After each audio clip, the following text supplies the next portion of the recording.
सोमवार के दिन जो अमावस्या पड़े वो सोमती अमावस्या कहलाती है।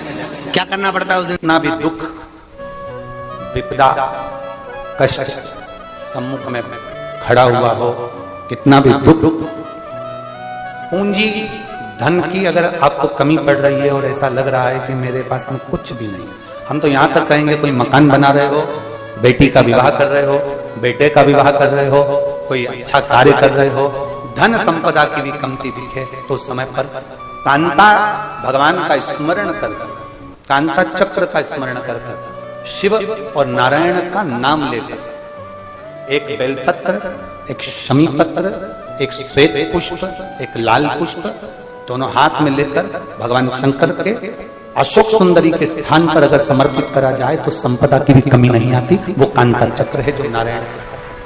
यहां तक शिव महापुराण की कथा कहती है, अगर कोई विद्वत ब्राह्मण ने आपको बताया है कि आपके घर में पितृदोष है, कोई विद्वान ब्राह्मण ने बता दिया कि आपके घर में काल सर्प दोष है, कोई विद्वान ब्राह्मण ने बता दिया कि आपके यहाँ पर ये वास्तु दोष है और इस दोष को मिटाना जरूरी है, कोई ने आपको बताया, उस समय पर हमें घबराना नहीं, उस समय में घबराने का क्रम नहीं है।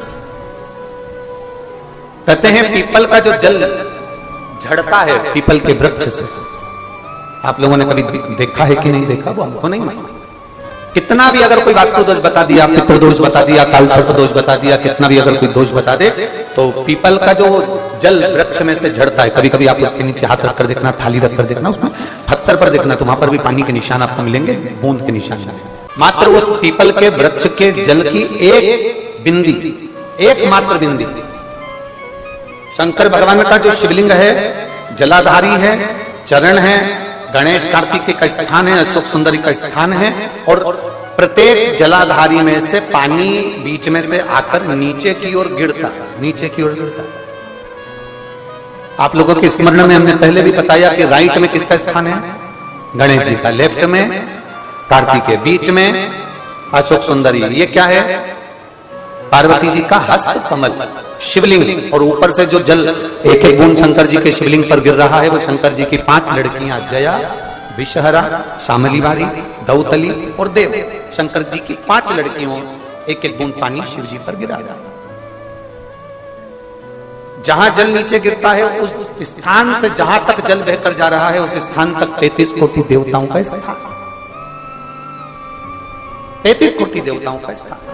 अब जहां पानी आया, जहां नीचे गिरा, उसके बीच में जो स्थान होता है, आप लोगों ने देखा है कि नहीं देखा? जिनने देखा है जरा हाथ उठाओ। ये पानी जैसे यहां तक आया और यहां के बाद नीचे गिरेगा, तब वो नाली के माध्यम से बाहर जाएगा। तो जितनी दूर यहां से वो नीचे की ओर जो गिर रहा है, यहां से वो नीचे की ओर जो पानी जा रहा है, ये जो स्थान होता है, ये हमारे 3 दोषों को निवारण तुरंत कर देता है। एक हमारा पितृदोष, एक हमारा काल सर्प दोष और एक हमारा वास्तु दोष का निवारण ये तुरंत। और ये तो हमने केवल आपको शिव महापुराण के माध्यम से बताया कि ये 3 दोष का निवारण कर देता है, पर यदि कभी आप ध्यान से लिंग पुराण को पढ़ेंगे,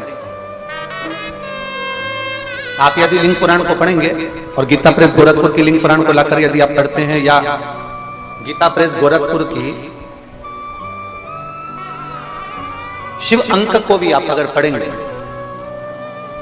उसका नंबर हमारे स्मरण में नहीं आ रहा है, शिव अंक को भी अगर आप पढ़ेंगे तो उसमें भी आपको वर्णन मिलेगा कि हम तो केवल 3 दोष का बता रहे हैं, पर हमारे शास्त्र तो यहाँ पर और भी दोषों का वर्णन कर रहे हैं। जैसे किसी ने बता दिया आपको शनि का दोष है, किसी ने बता दिया मंगल का दोष है, किसी ने बता दिया आपको केतु का दोष है, किसी ने बता दिया आपको राहु का दोष है, किसी ने आपको कह दिया कि बृहस्पति का दोष है, किसी ने कह दिया आपको ये वाला दोष है। दुनिया के जितने दोष, पीपल के वृक्ष के झड़ता हुआ जल की एक बूंद का स्पर्श, भले वो सूख गई हो, उसका एक स्पर्श मात्र जहां पानी नीचे की ओर गिर रहा है, उतनी परिधि, उतनी जगह के बीच में जहां से पानी गिरता है, बस उस स्थान पर अगर वो उंगली अपना नाम और गोत्र का स्मरण कर कर भी लगा दी जाए और एक लोटा जल चढ़ा दिया जाए, तो ये जितने दुनिया के दोष हैं वो अपने आप समाप्त हो ही जाते हैं। शंकर की बोल बम का नारा है। और अच्छे से समझ लो, जरा ध्यान में आ जाए आप लोगों के, नहीं तो गलत कर बैठो तो बहुत स्मरण रखिएगा। शिवलिंग जलाधारी, जलाधारी में से पानी बहता है, नीचे की ओर जाता है। जितना मोटा शिवलिंग की ये जलाधारी होती है, उसमें से पानी जहां नीचे गिरता है, जितनी भी मोटी हो उसमें कहीं पर भी आप बिंदी लगा सकते। उस स्थान पर आप कहीं पर भी उस बिंदी को लगा सकते।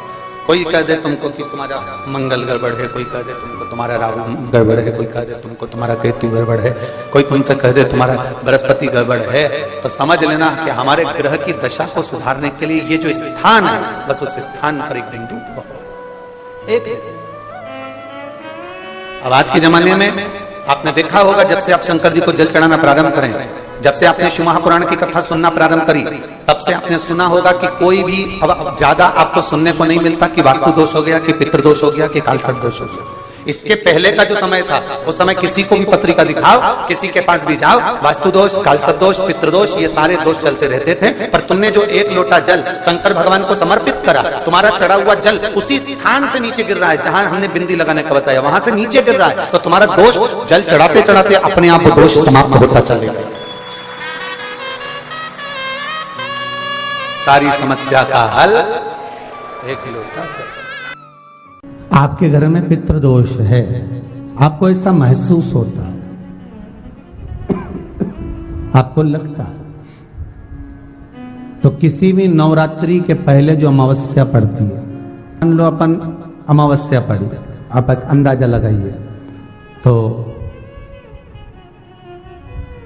जिस दिन अमावस्या रहे उस दिन चावल की कटोरी में एक कपूर का टुकड़ा रख दीजिए महाराज, छोटा सा, और कपूर का टुकड़ा रखकर उस कपूर को दरवाजे के बाहर कटोरी में ही, चावल रखी हुई कटोरी में ही उसको पितरों का स्मरण कर कर जला दीजिए।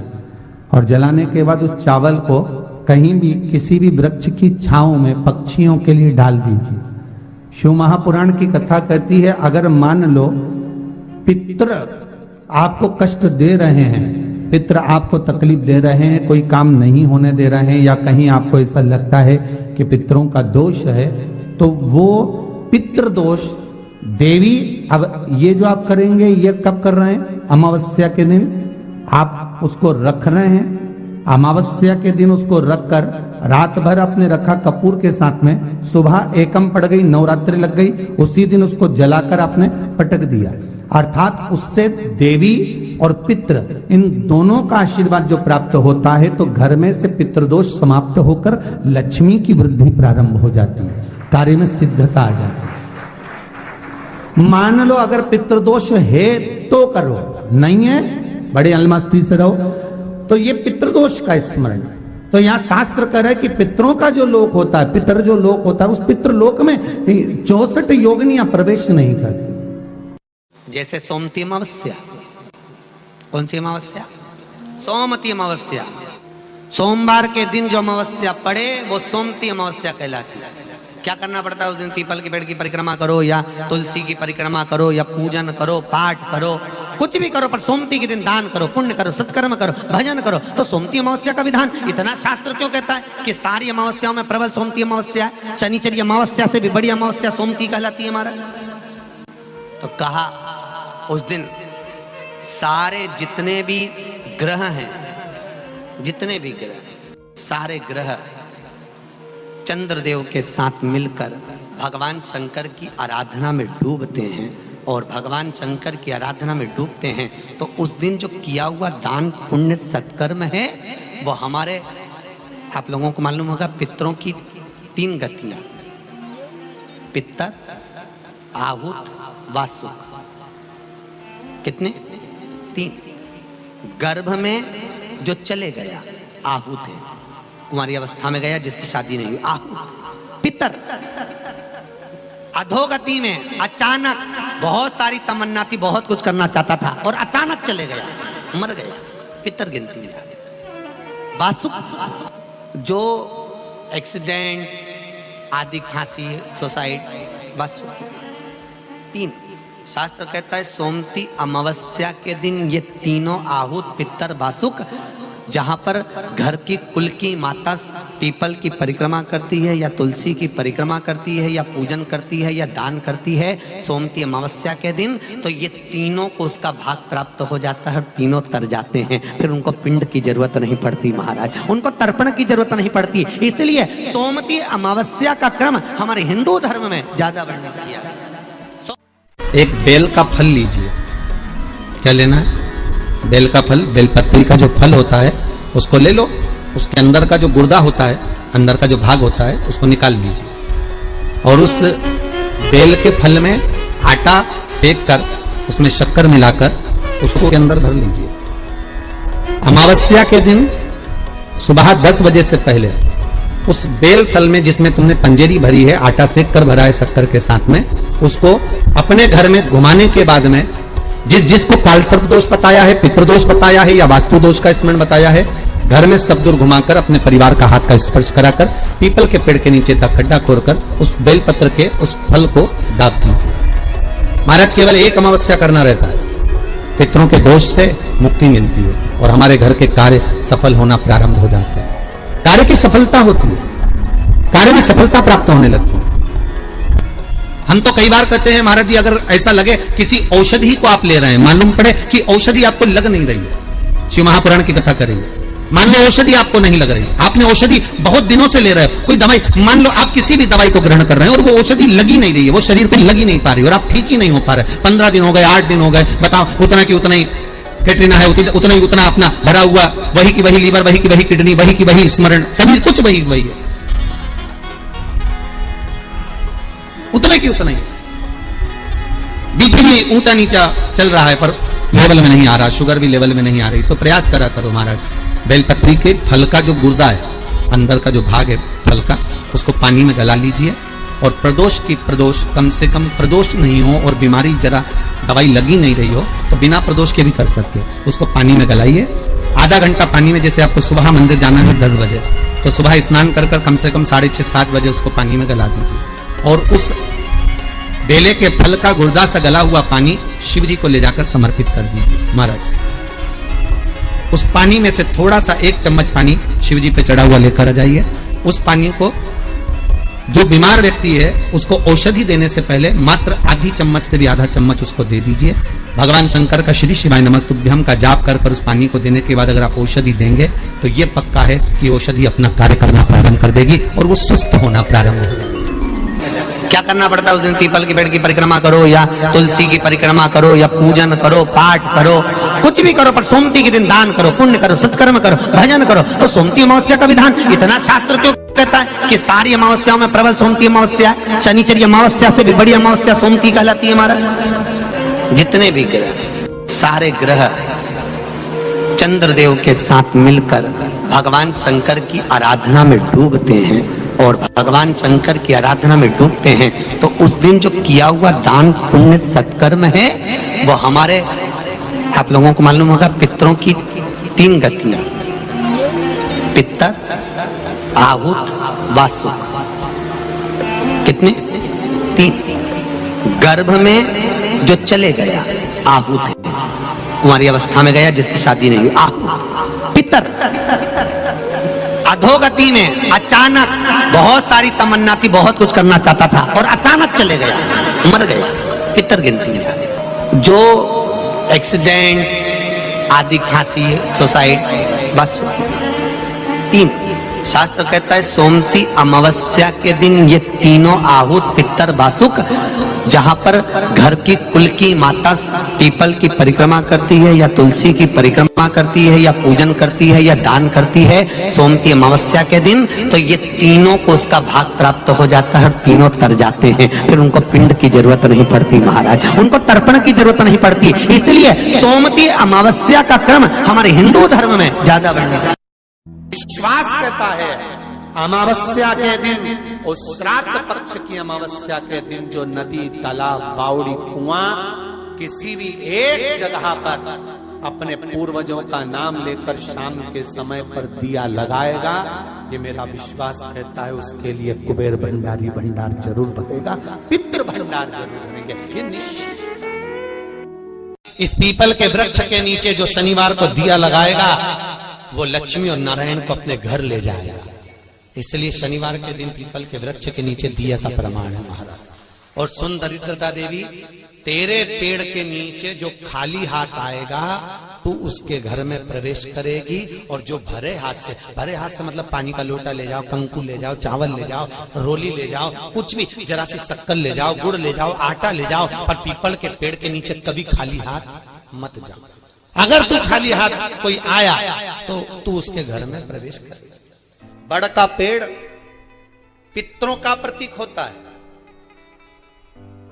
बेलपत्री का पेड़ भी पितरों का प्रतीक होता है, क्योंकि ये पितरों के वंश से जो पार्वती मैया का प्रागट्य भाव वर्णन किया। पीपल का वृक्ष पितरों का प्रतीक होता है। श्राद्ध पक्ष में महाराज पीपल के पेड़ के नीचे मात्र काली तिल्ली का पानी ही डाल देने से पितृदोष का निवारण हो जाता है। किसी लड़के की लड़की की विवाह शादी नहीं हो रहा हो, मंगल विवाह नहीं हो रहा हो, पानी के लोटे में थोड़ा सा काला तिल डालकर श्राद्ध पक्ष में पीपल के पेड़ के नीचे चढ़वा दीजिए। महाराज पितरों की शांति होती है, घर में मंगल कार्य होता है, मंगल कार्य हो जाता है, पितृदोष का निवारण होता है। ऐसा लग रहा है कि बहुत बड़ी बीमारी शरीर में आ गई है, वो मिट नहीं रही, बीमारी बहुत बड़ी है, नहीं जा रही। सरसों का फूल भगवान शंकर को चढ़ाना प्रारंभ करो। सरसों तो आप अपने घर के अंदर भी बो सकते हो, उसमें पीला फूल ही जाता है, शिव जी को चढ़ाना चालू कर दो, बीमारी समाप्त होना प्रारंभ। बेल का फल, बेलपत्री का जो फल होता है उसको ले लो, उसके अंदर का जो गुर्दा होता है, अंदर का जो भाग होता है उसको निकाल लीजिए और उस बेल के फल में आटा सेक कर उसमें शक्कर मिलाकर उसको के अंदर भर लीजिए। अमावस्या के दिन सुबह 10 बजे से पहले उस बेल फल में जिसमें तुमने पंजेरी भरी है, आटा सेक कर भरा है शक्कर के साथ में, उसको अपने घर में घुमाने के बाद में जिसको कालसर्प दोष बताया है, पितृदोष बताया है या वास्तु दोष का स्मरण बताया है, घर में सब दूर घुमाकर अपने परिवार का हाथ का स्पर्श कराकर पीपल के पेड़ के नीचे तक खड्डा खोदकर उस बेलपत्र के उस फल को दाब दीजिए। महाराज केवल एक अमावस्या करना रहता है, पितरों के दोष से मुक्ति मिलती है और हमारे घर के कार्य सफल होना प्रारंभ हो जाते हैं। कार्य की सफलता होती है, कार्य में सफलता प्राप्त होने लगती है। हम तो कई बार कहते हैं महाराज जी, अगर ऐसा लगे किसी औषधि को आप ले रहे हैं, मालूम पड़े कि औषधि आपको लग नहीं रही है, शिव महापुराण की कथा करेंगे, मान लो औषधि आपको नहीं लग रही, आपने औषधि बहुत दिनों से ले रहे हो, कोई दवाई, मान लो आप किसी भी दवाई को ग्रहण कर रहे हैं और वो औषधि लगी नहीं रही है, वो शरीर को लगी नहीं पा रही और आप ठीक ही नहीं हो पा रहे, 15 दिन हो गए, 8 दिन हो गए, बताओ, उतना की उतना ही कैटरीना है, उतना ही उतना अपना भरा हुआ, वही की वही लीवर, वही की वही किडनी, वही की वही स्मरण, सभी कुछ वही वही है, उतने की उतना ही। बीपी भी ऊंचा नीचा चल रहा है पर लेवल में नहीं आ रहा, शुगर भी लेवल में नहीं आ रही, तो प्रयास करा करो महाराज, बेलपत्री के फल का जो गुर्दा है, अंदर का जो भाग है फल का, उसको पानी में गला लीजिए और प्रदोष की प्रदोष, कम से कम प्रदोष नहीं हो और बीमारी जरा दवाई लगी नहीं रही हो तो बिना प्रदोष के भी कर सकते हो, उसको पानी में गलाइए। आधा घंटा पानी में, जैसे आपको सुबह मंदिर जाना है 10 बजे, तो सुबह स्नान कर कम से कम 6:30-7 बजे उसको पानी में गला दीजिए और उस बेले के फल का गुर्दा से गला हुआ पानी शिव जी को ले जाकर समर्पित कर दीजिए। महाराज उस पानी में से थोड़ा सा 1 चम्मच पानी शिव जी पे चढ़ा हुआ लेकर आ जाइए। उस पानी को जो बीमार व्यक्ति है उसको औषधि देने से पहले मात्र आधी चम्मच से भी आधा चम्मच उसको दे दीजिए। भगवान शंकर का श्री शिवाय नमस्तुभ्यम का जाप कर उस पानी को देने के बाद अगर आप औषधि देंगे तो ये पक्का है कि औषधि अपना कार्य करना प्रारंभ कर देगी और वो स्वस्थ होना प्रारंभ होगा, वो स्वस्थ हो